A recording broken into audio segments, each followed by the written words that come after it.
3 months before Christmas, I finally closed the biggest chapter of my life, the sale of my company. It still didn't feel real when I said it out loud.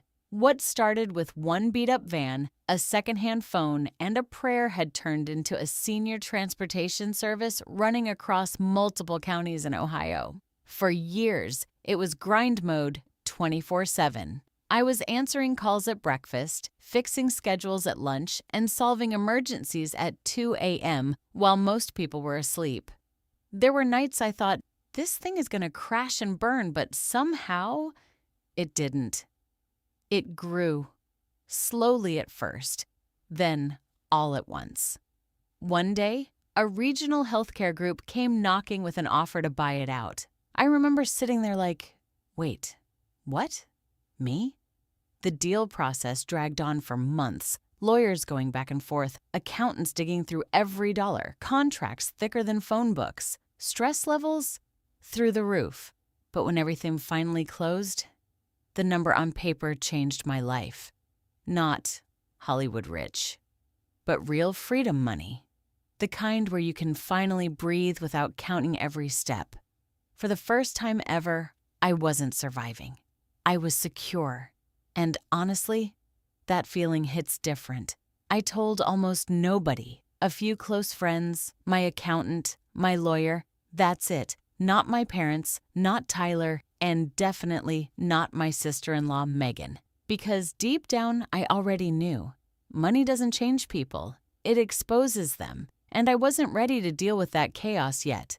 But I didn't get to stay invisible for long. Because Megan found the article. It popped up online. Local business feature, headline about the acquisition, my photo sitting there like some kind of proof I was suddenly somebody. She didn't think twice. She called my mom immediately. And that was it. Game over. The next morning, my phone lit up before I even had coffee. My mom calling, 7:42 a.m., way too early for anything good. Her voice? All sugar. All sweetie. All love, all fake warmth. Natalie, honey, we miss you so much. Miss me? She hadn't checked on me properly in months. That same day, my dad called. Then, Tyler texted. Out of nowhere. Funny how fast people remember you exist when they think you've got money. Within days, my mom started inviting me home early for Christmas. Let's do it big this year. Family time is important. Right. Sure, I already knew what was going on. This wasn't about Christmas. It was about calculations, about what they thought I had. Then my mom finally said it directly.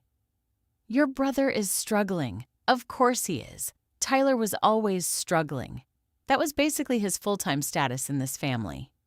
He would never ask you himself, she added, but family supports family, right? There it was, the old script, same tone, same pressure, same expectation. I just sat there in silence, phone against my ear. Not angry, not even surprised, just tired. Because I finally saw it clearly. Nothing had changed. Not really. Only the number in their imagination had gone up. And suddenly, I wasn't the overlooked daughter anymore. I was a walking solution. That night, instead of arguing or explaining myself, I did something different. I called a real estate attorney in downtown Columbus. If my family wanted to play money games, I wanted to know exactly where I stood legally. No guessing, no emotions, just facts. The appointment was set for Thursday morning. At the time, I thought I was just preparing for a conversation.